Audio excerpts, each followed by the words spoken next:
Leonardo da Vinci, जिनका जन्म 15 अप्रैल 1452 को विंची, इटली में हुआ था, एक सच्चे पुनर्जागरण बहुविज्ञ थे। उनका जीवन और कार्य कला, विज्ञान, इंजीनियरिंग, शरीर रचना विज्ञान और बहुत कुछ सहित विभिन्न क्षेत्रों को छू गया। यहाँ लियोनार्डो दा विंची के बारे में कुछ विस्तृत विवरण दिए गए हैं। प्रारंभिक जीवन और शिक्षा। लियोनार्डो का जन्म एक नोटरी सैर पियरो दा विंची और एक किसान महिला कैटरीना के घर हुआ था। वह इटली के फ्लोरेंस के पास विंची में पले बढ़े। उनकी प्रारंभिक शिक्षा में पढ़ना, लिखना और बुनियादी अंक गणित शामिल था, लेकिन उन्होंने ड्राइंग और पेंटिंग के लिए प्रारंभिक प्रतिभा प्रदर्शित की। अपनी युवावस्था में उन्हें प्रसिद्ध फ्लोरेंटाइन कलाकार एंड्रिया डेल वेरोकियो से प्रशिक्षण मिला, जहां उन्होंने अपने कलात्मक कौशल को निखारा और विभिन्न कला रूपों के बारे में सीखा। लियोनार्डो दा विंची को उनकी कलात्मक उपलब्धियों के लिए मनाया जाता है, जिसमें मोना लिसा, दी लास्ट सपर और विट्रुवियन मैन शामिल हैं। इन चित्रों और रेखा चित्रों को कला के इतिहास में सबसे प्रतिष्ठित और प्रभावशाली टुकड़ों में से कुछ माना जाता है।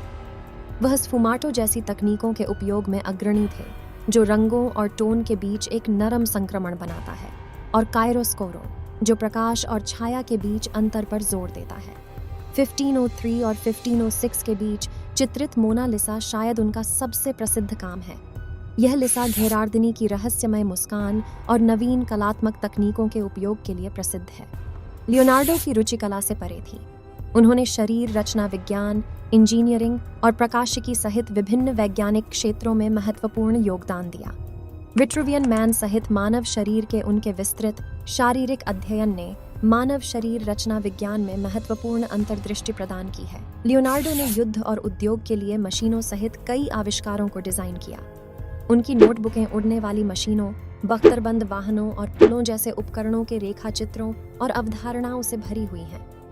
इंजीनियरिंग में उनकी अंतर्दृष्टि उनके समय से बहुत आगे थी, और विभिन्न मशीनों के लिए उनके डिजाइन ने यांत्रिकी की गहरी समझ प्रदर्शित की।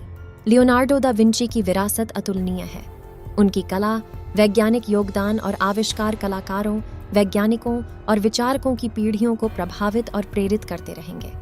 मोना लिसा विशेष रूप से अपनी रहस्यमय सुंदरता के लिए मनाया जाता है और दुनिया में सबसे अधिक देखी जाने वाली और श्रद्धेय कलाकृतियों में से एक है, जो वर्तमान में लॉवर संग्रहालय पेरिस में रखी गई है।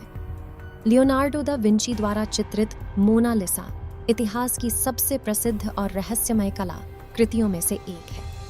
यहाँ पेंटिंग के बारे में विस्तृत विवरण दिए गए हैं। मोना लिसा का निर्माण 1503 और 1506 के बीच इतालवी पुनर्जागरण के दौरान हुआ था। मोना लिसा को चिनार की लकड़ी के पैनल पर तेल का उपयोग करके चित्रित किया गया था। यह कई पुनर्जागरण चित्रों के लिए एक सामान्य माध्यम था। पेंटिंग का आयाम लगभग 30 इंच ऊंचाई और 20.9 इंच चौड़ाई है। पेंटिंग वर्तमान में पेरिस, फ्रांस में लॉवर संग्रहालय में प्रदर्शित है। यह फ्रांसीसी क्रांति के बाद से लॉवर के संग्रह का हिस्सा रहा है। मोना लिसा का विषय लिसा घेरार्दिनी है, जिसे इतालवी में लिसा डेल जियोकोंडो या ला जियोकोंडा के नाम से भी जाना जाता है। वह फ्लोरेंटाइन व्यापारी फ्रांसेस्को डेल जियोकोंडो की पत्नी थी।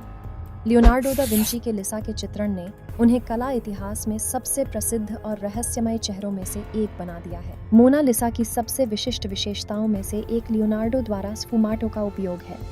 इस तकनीक में रंगों और टोन के बीच सूक्ष्म संक्रमण शामिल होता है, जिसके परिणाम स्वरूप एक नरम, धुंधली गुणवत्ता होती है, जो पेंटिंग को गहराई और यथार्थवाद प्रदान करती है।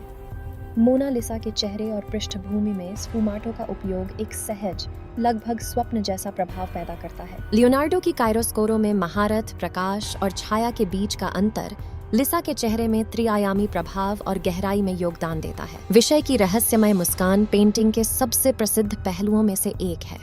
जैसे जैसे आप पेंटिंग को विभिन्न कोणों से देखते हैं, उसकी मुस्कुराहट बदलती प्रतीत होती है, जिससे इसमें व्यक्त भावनाओं के बारे में अंतहीन बहस और व्याख्याएं होती हैं। पेंटिंग की पृष्ठभूमि में परिदृश्य एक घुमावदार नदी और दूर धुंधले पहाड़ों की विशेषता है। यह परिदृश्य रचना में सद्भाव और शांति की समग्र भावना को पूरक करने का कार्य करता है। हालांकि यह व्यापक रूप से स्वीकार किया गया है कि विषय लिसा घेरार्दिनी है, कुछ कला इतिहासकारों ने पेंटिंग में महिला की पहचान के संबंध में वैकल्पिक सिद्धांत सामने रखे हैं। ये सिद्धांत अन्य संभावित विषयों का प्रस्ताव करते हैं, लेकिन किसी को भी व्यापक स्वीकृति नहीं मिली है। मोनालिसा का अध्ययन छिपे हुए प्रतीकों और अर्थों के लिए किया गया है। कुछ शोधकर्ताओं का सुझाव है कि पेंटिंग में पवित्र ज्यामिति और छिपे हुए कोड का उपयोग पाया जा सकता है। हालांकि ये व्याख्याएं बहस का विषय बनी हुई हैं। पेंटिंग के इतिहास में सबसे नाटकीय घटनाओं में से एक 1911 में हुई चोरी है। मोनालिसा को विंसेंजो पेरुगिया नामक एक इतालवी नौकर ने लॉवर संग्रहालय से चुरा लिया था। इटली में बरामद होने से पहले यह 2 साल तक लापता रहा। इस सनसनीखेज घटना ने पेंटिंग के रहस्य को बढ़ा दिया और इसकी विश्वव्यापी प्रसिद्धि में योगदान दिया। मोनालिसा न केवल कला का एक प्रतिष्ठित नमूना है, बल्कि इतिहास की सबसे प्रसिद्ध और प्रभावशाली पेंटिंग में से एक है। इसने कला और संस्कृति की दुनिया पर गहरा प्रभाव छोड़ा है। पेंटिंग ने अनगिनत कलाकारों, लेखकों, फिल्म निर्माताओं और विद्वानों को प्रेरित किया है। यह सुंदरता, रहस्य और कलात्मक अभिव्यक्ति की असीमित संभावनाओं का प्रतीक बना हुआ है। मोनालिसा हर साल दुनिया भर से लाखों आगंतुकों को लॉवर संग्रहालय की ओर आकर्षित करती रहती है और एक कालजयी कृति के रूप में अपनी जगह सुनिश्चित करती है। इस वीडियो को देखने के लिए धन्यवाद। अगर आपको यह वीडियो पसंद आए तो लाइक करें, शेयर करें और अपने विचार कमेंट करें। अगर आपने सब्सक्राइब नहीं किया है तो इस चैनल को सब्सक्राइब करें। हम अपने अगले वीडियो में मिलेंगे। धन्यवाद।